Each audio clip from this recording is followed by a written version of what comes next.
बच्चों, हमने हमारा एक वचन रूप और बहुवचन रूप की हमने व्याख्या लिख ली है भाषा से। पृष्ठ क्रमांक 15। यहाँ पर हमने एक वचन और बहुवचन रूप की व्याख्या लिखी है। एक वचन रूप किसे कहते हैं? शब्द के जिस रूप से व्यक्ति या वस्तु के एक होने का बोध हो उसे एक वचन कहते हैं। और बहुवचन शब्द के जिस रूप से व्यक्ति या वस्तु के दो या दो से अधिक होने का जब बोध हो तो उसे बहुवचन कहते हैं। हमें बहुवचन के जो रूप है वो हमें पता चल चुके हैं। एक वचन किसे कहते हैं, बहुवचन किसे कहते हैं, ये हमें पता हो चुका है। इसके बाद हमने जो कुछ भी पढ़िए, समझिए, लिखिए दिया है प्रश्न क्रमांक 1, उसमें हमने जो भी आपको प्रश्न पूछे गए हैं, जैसे कि बात का हो गया बातें, ताला का हो गया ताले, कॉपी का हो गया कॉपियाँ, ऐसे हमने बहुत सारे प्रश्नों के उत्तर हमने लिख लिए हैं। एक वचन के बहुवचन रूप भी हमने लिख लिए हैं। उसके बाद हम आएंगे प्रश्न क्रमांक 2 पृष्ठ क्रमांक 15 पर। बॉक्स में दिए गए शब्दों की सहायता से रिक्त स्थान भरिए, लेकिन उसके पहले हमें पुरुष जाति और स्त्री जाति के बारे में लिखना है या फिर पढ़ना है। पहला है पुरुष जाति। पुरुष जाति किसे कहते हैं? बनाता, पढ़ता, जाता, खेलता, रखता, काम बताने वाले शब्द है जो पुरुष जाति का बोध करते हैं। मतलब जो लड़के हैं वह बोलते हैं हमने बनाता, खाता, जाता, पीता, उठता, बैठता, ये जो चीज़ है वो हमें कौन से जाति बताती है? यह हमें पुरुष जाति बताती है। ठीक है, अब हम आते हैं स्त्री जाति की ओर। बनाती, पढ़ती, जाती, खेलती, रखती, काम बताने वाले शब्द है जो स्त्री जाति का बोध करते हैं। लड़कियां कौन सी इस्तेमाल करते हैं? लड़कियां बोलती है हम बनाती है, खाती है, जाती है, आती है, पढ़ती है, रखती है, खेलती है। तो यह जो शब्द हमें दर्शाते हैं वो कौन सी जाति को दर्शाते हैं? वह हमें स्त्री जाति को दर्शाते हैं। लड़के पुरुष जाति कौन सी जाति का शब्दों का उपयोग करते हैं? बनाता, खाता, पढ़ता, जाता और आता। और जबकि स्त्री जाति बनाती, पढ़ती, जाती, रखती, खेलती, यह काम बताने वाले जो शब्द हैं वो हमें स्त्री जाति का बोध कराते हैं। पुरुष जाति खाता, पीता, आता, जाता, उठता, बैठता, और स्त्री जाति का खाती, पीती, उठती, बैठती, जाती, आती, लिखती, ये जो शब्द है वो हमें क्या भाव दर्शाते हैं? यह हमें कौन सी जाति का बोध कराते हैं? यह हमें स्त्री जाति का बोध कराते हैं। स्त्री जाति और पुरुष जाति के बारे में हमने यहाँ पर लिख लिया है। आप लोगों को यह स्त्री जाति और पुरुष जाति के बारे में मैंने जो कुछ भी लिखा है वह आपकी हिंदी की पुस्तक में दिया गया है पृष्ठ क्रमांक 16 पर। ठीक है बच्चों, आपको अभी पुरुष जाति और स्त्री जाति के बीच का फर्क समझ में आ गया होगा। यहाँ पर बॉक्स में दिए गए शब्दों की सहायता से रिक्त स्थान भरिए। इसके पहले हम एक बार फिर से पढ़ लेंगे। पुरुष जाति का बोध कराने वाले शब्द कौन से हैं? बैठता, खाता, पीता, जाता, आता, बनाता, पढ़ता, रखता, खेलता, यह कौन से शब्द है? यह वो शब्द है जो हमें पुरुष जाति का बोध कराते हैं। बनाती, पढ़ती, जाती, रखती, खेलती, यह कौन से शब्द है? यह शब्द हमें स्त्री जाति का बोध कराते हैं। ठीक है बच्चों, अब हमें इस प्रश्न के उत्तर लिखना है। यहाँ पर दिया गया है मैं स्कूल पढ़ता हूँ। यहाँ पर उत्तर हम क्या लिखेंगे? मैं स्कूल जाता हूँ, मैं स्कूल जाता हूँ या फिर जाती हूँ। यहाँ पर अलग अलग शब्द दिए गए। यहाँ पर दिए गए बनाता, पढ़ता, जाता, रखता, खेलता। तो यहाँ पर हम क्या लिखेंगे?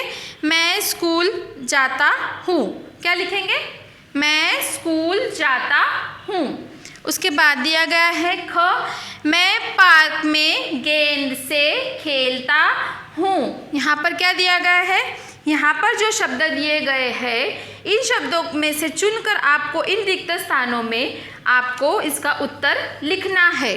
तो पहला है मैं स्कूल जाता हूँ, दूसरा है मैं पार्क में गेंद से खेलता हूँ, तीसरा है मैं सुंदर चित्र बनाता हूँ। तीसरा क्या है?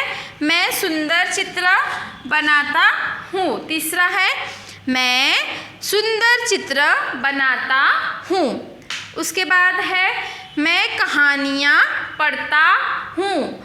यहाँ पर क्या दिया गया है? मैं कहानियाँ पढ़ता हूँ। फिर है आखिरी, मैं अपनी कक्षा साफ रखता हूँ। आखिर क्या दिया गया है? मैं अपनी कक्षा साफ रखता हूँ। इस तरह हमने हमारे बॉक्स में दिए गए शब्दों की सहायता से रिक्त स्थान भर लिए हैं। एक बार फिर से सुन लीजिए बच्चों। स्त्री जाति का बोध कराने वाले शब्द कौन कौन से होते हैं? मैं खाती हूँ, मैं जाती हूँ, आती हूँ, उठती हूँ, बैठती हूँ। ये शब्द जो है वह स्त्री जाति का बोध कराते हैं। जबकि बनाता, खाता, जाता, आता, उठता, बैठता ये शब्द कौन सी जाति का बोध कराते हैं? यह शब्द हमें पुरुष जाति का बोध कराते हैं। हमने उनके प्रश्नों के जो भी उत्तर है यहाँ पर लिख लिए हैं। आप लोगों को इन प्रश्नों के उत्तर आपकी हिंदी की पुस्तक में ही लिखने हैं, ठीक है। उसके बाद हम आएंगे प्रश्न क्रमांक 1 और प्रश्न क्रमांक 2 के जो भी प्रश्नों के उत्तर है आपको आपकी हिंदी की पुस्तक में लिखने हैं, ठीक है। इसके बाद हम आएंगे क्रियाकलाप पे। यहाँ पर मेरी कलम से दिया गया है अपने बारे में 5 वाक्य लिखिए। यहाँ पर आपको आपके बारे में 5 वाक्य लिखने हैं। आपका नाम क्या है, आपके स्कूल का नाम क्या है, आपके मम्मी पापा क्या उनका नाम क्या है, वो क्या करते हैं, आपके बारे में जो कुछ भी आप बातें आप लोग अच्छे से लिख सकते हो वह सारी बातें 5 वाक्यों में आप आपकी हिंदी की पुस्तक में लिख लीजिए। यहाँ पर दिया गया है पृष्ठ क्रमांक 17 पर रंगों के खेल। अपने विद्यालय का सुंदर सा चित्र बनाकर उसमें रंग भरिए। ये काम बच्चों का पसंदीदा काम है, इसीलिए यह काम अपने घर पर अच्छे से चित्र बनाइए अपने स्कूल का, उसमें अच्छे सा रंग भर दीजिए, ठीक है। अब यहाँ पर दिया गया है जीवन कौशल। विद्यालय में पढ़िए प्रश्न। हाँ, विद्यालय में पृष्ठ क्रमांक 17 पर आइए बच्चों। विद्यालय में आपको क्या नहीं करना चाहिए उस पर ठीक का निशान लगाइए। अब आप लोग दूसरी कक्षा में हैं, आप लोगों को यह सब चीज़ें अच्छे से पता होनी चाहिए कि आपका विद्यालय में बच्चों के साथ, अपने दोस्तों के साथ और ख़ासकर शिक्षकों के साथ कैसा बर्ताव होना चाहिए, वह पढ़कर ही आपको इसके ऊपर सही का निशान लगाना है। मैं आपको मौखिक रूप से इन प्रश्नों के उत्तर बता दे रही हूँ, आपको सोच समझकर इन प्रश्नों के उत्तर लिखना है। पहला प्रश्न है अध्यापक की बातों को ध्यान से सुनना चाहिए। यहाँ पर अध्यापक का अर्थ क्या हुआ? अध्यापक का अर्थ हुआ शिक्षक। तो आपको आपके शिक्षक की बातें ध्यान से सुननी चाहिए या नहीं? सुननी चाहिए ना। तो यहाँ पर पहले प्रश्न के उत्तर पर आपको लिखना है सही, ठीक है। पहले प्रश्न का जो उत्तर है उस पर आपको सही का निशान लगाना है। दूसरा है बगीचे में बैठकर खाना खाना चाहिए। अब ये आप मुझे बताइए कि बगीचे में बैठकर खाना खाना चाहिए या नहीं। आप लोग बगीचे में बैठकर खाना खाते हो या नहीं? तो इसका उत्तर है नहीं, हमें बगीचे में बैठकर खाना नहीं खाना चाहिए। तीसरा है विद्यालय के किसी सामान का नुकसान नहीं करना चाहिए। तो इसका उत्तर है सही, हमें विद्यालय के किसी भी सामान का नुकसान नहीं करना चाहिए। ये बात है सही। कक्षा में ज़ोर ज़ोर से बोलना चाहिए। बच्चों का पसंदीदा काम कक्षा में ज़ोर ज़ोर से बोलना चाहिए। सही है या गलत? ये बात गलत है, तो इसके आगे आप गलत का चिन्ह लगाइए। कक्षा में ज़ोर ज़ोर से बोलना चाहिए, ये बात गलत है, तो इसके आगे गलत का चिन्ह लगाइए। कक्षा में अपनी बारी आने पर भी नहीं बोलना चाहिए। तो ये क्या हुआ? ये गलत हो गया। अगर शिक्षक आपको कुछ प्रश्न उत्तर करते हैं, आपसे अगर कुछ पूछते हैं, यदि आपको कोई शब्द या वाक्य पढ़ने के लिए बोलते हैं, तब आपको शिक्षक के बोलने पर आपको यह सब कुछ पढ़ना चाहिए और लिखना चाहिए। तो कक्षा में अपनी बारी आने पर भी नहीं बोलना चाहिए, ये वाक्य गलत है। विद्यालय में गंदगी नहीं फैलानी चाहिए। अब ये सही है या गलत? आप अपनी कक्षा को साफ़ सुथरा रखना चाहते हो या नहीं? आप अपने स्कूल को साफ़ सुथरा रखना चाहते हो या नहीं? ये सोचकर इसका उत्तर दीजिए। इसका उत्तर है विद्यालय में गंदगी नहीं फैलाना चाहिए। इसका उत्तर है सही। इसका उत्तर क्या है? सही। कृपया और धन्यवाद शब्द नहीं बोलना चाहिए। ये शब्द का उत्तर, ये जो भी वाक्य दिया गया है, ये वाक्य का उत्तर गलत है। हमें हमेशा सबसे कृपया और धन्यवाद, प्लीज़ और थैंक यू का यूज़ करना चाहिए। इस तरह हमने हमारा भाषा से जो पाठ है पढ़िए, समझिए और लिखिए, यह हमने पूर्ण कर लिया है। एक वचन रूप बहुवचन रूप का अर्थ समझ लिया है। स्त्री जाति और पुरुष जाति का अर्थ समझ लिया है। पृष्ठ क्रमांक 15 पर से बॉक्स में दिए गए शब्दों की सहायता से रिक्त स्थान भरिए, ये भी हमने पूर्ण कर लिया है। इसके बाद है क्रियाकलाप। ये प्रश्नों के उत्तर आपको अपने खुद से लिखना है।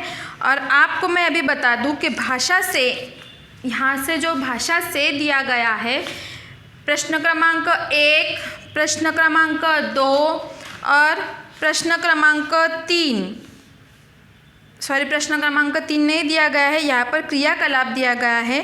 तो आपको इन प्रश्नों के उत्तर आपको आपकी हिंदी की पुस्तक में ही लिखने हैं।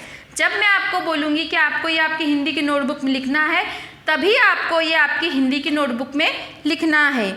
यहाँ पर पृष्ठ क्रमांक 17 पर आपको अपने विद्यालय का सुंदर चित्र बनाकर उसमें रंग भरने हैं। फिर है जीवन कौशल, मतलब रोज़मर्रा की ज़िंदगी में जो भी कौशल काम आते हैं, जो भी अच्छी बुरी बातें हमें सीखनी चाहिए या जो भी अच्छी बुरी बातें हमें करनी चाहिए, ये सब बातें हमें इस जीवन कौशल में बताई गई है। विद्यालय में आपको क्या करना नहीं चाहिए, उस पर ठीक का निशान लगाइए। ठीक है, तो आप लोगों को ये पाठ पूर्ण हुआ। इसके पाठ बोध के जो भी प्रश्नोत्तर है, मैं आपको आपके हिंदी के जो भी प्रश्नोत्तर है, मैं आपको आपके व्हाट्सएप पर भेज दूँगी। शुक्रिया।